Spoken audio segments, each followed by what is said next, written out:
How to build a Gothic helmet by David J. Guyton at armortemplates.com. This is actually called a sallet. The top part is called a sallet, and the bottom part I showed you in a previous video is called a bever. This template will include both the bever and the sallet. So this whole thing you see here will be in the template. This is a lot of fun to build, all built of 18 gauge steel and 18 gauge brass. Grab your hammers, let's get started.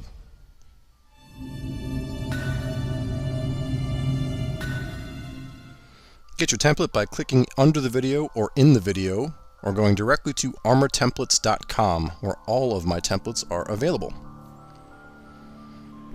This matches my Gothic gauntlet, so make sure to check that video out as well. Here I've got a helm half, which I'm going to start dishing on the dishing stump with a ball-peen hammer. You've seen me do this a million times before. Same process. You're going to actually want to work the center a lot more than you're working the edges, and you'll end up with a pretty close to spherical piece, or hemispherical. You can see it's all bumpy though, and the old process that I used is to do planishing like this, which is a lot of work, but I have an English wheel now, so I'm going to use it. You do not need to have an English wheel to build this, but I have this thing, and there's no way I'm going to go back to the hard way when I can just do this. What used to take hours takes me 15 or 20 minutes now. Look at that, like a mirror.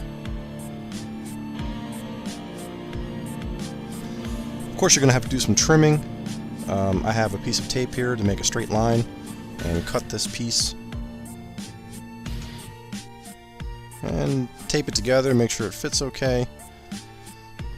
Now I've got the crown part, and I'm dishing it out, just like the other pieces, and hitting it with the English wheel, or planishing it. And you can see it's not quite perfectly fitting yet. That's okay though, because we're going to work it a little bit more, and then we're going to rivet it down, and when we rivet it, it will cinch it together.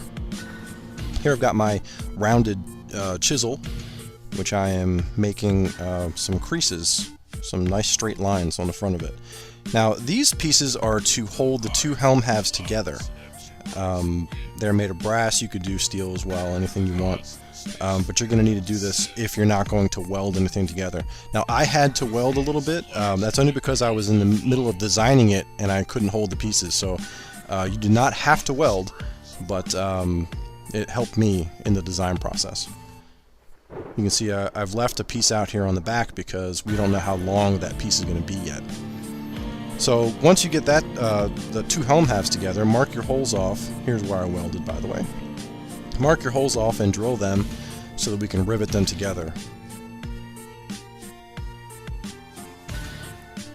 I'm using 1/4 inch copper rod to make rivets.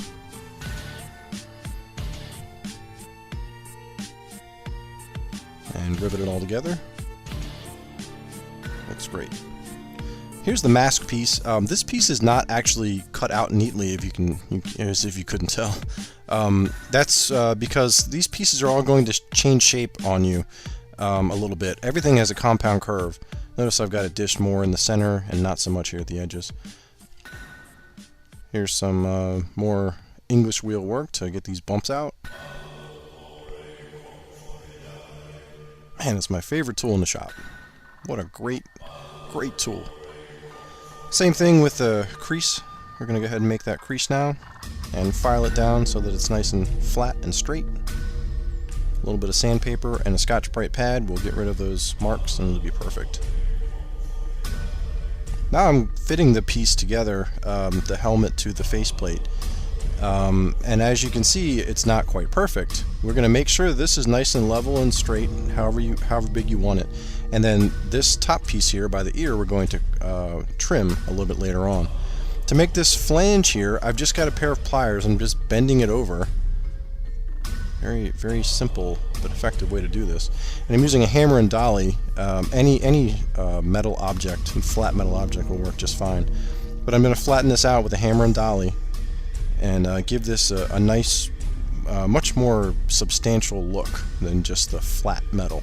It also strengthens it quite a bit. A little file work and some sandpaper, and again, perfection. Now, the cheek pieces need to flare out away from the head some. So I'm just doing that with a rawhide mallet against a piece of exhaust pipe. And it's very simple. You can see it looks really good even without the brass accents. I almost left it like this because I like that look so much. But I decided to put some brass accents on anyway because it wouldn't match the rest of the stuff. Now I am marking a center hole.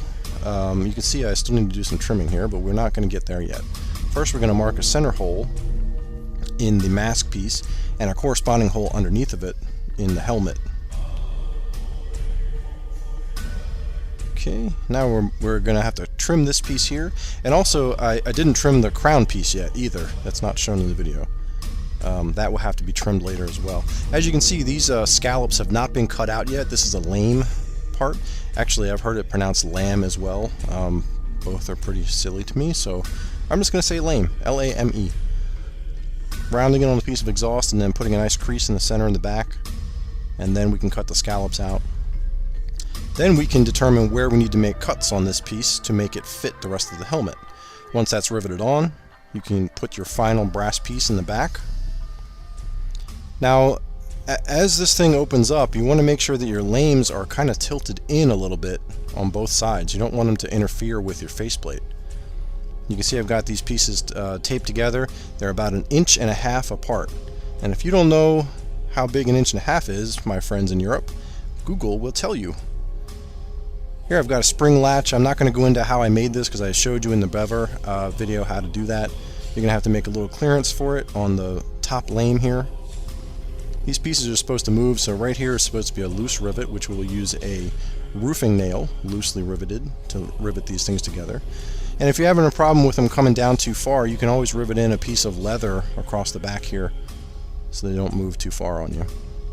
Now put your brass accents on the final piece, if desired, and using roofing nails in these 3 locations on each side, we will rivet the faceplate on. Now this piece is just an optional piece. I showed you last time I was making like a little decorative washer of sorts, and just put this on right here, rivet the whole thing together, and you're done. I mean, really, it was so much fun building this thing. I was so impressed with how everything came together. It was definitely a challenge because there's so many curved pieces, but you know, the end result is just amazing. It's just one of my very favorite pieces.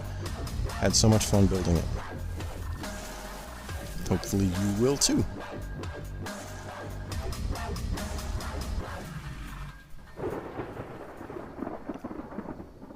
Find me on Facebook, facebook.com/armortemplates. Give the page a like. Communicate with me and other armorers on there. Send me a message anytime. And also go to armortemplates.com. And make sure to check out all my other cool stuff I built. Make sure to check out my Infinity Gauntlet build too, guys, with the Infinity War coming out. Like, there it is. You don't want to miss that, so make sure to check that out. Share it with your friends. And share this video with everyone who might be interested in this hobby. Help me to spread this message as far as I can. Thanks for watching, guys. Thank you for your support, and I'll see you next time. See you next time.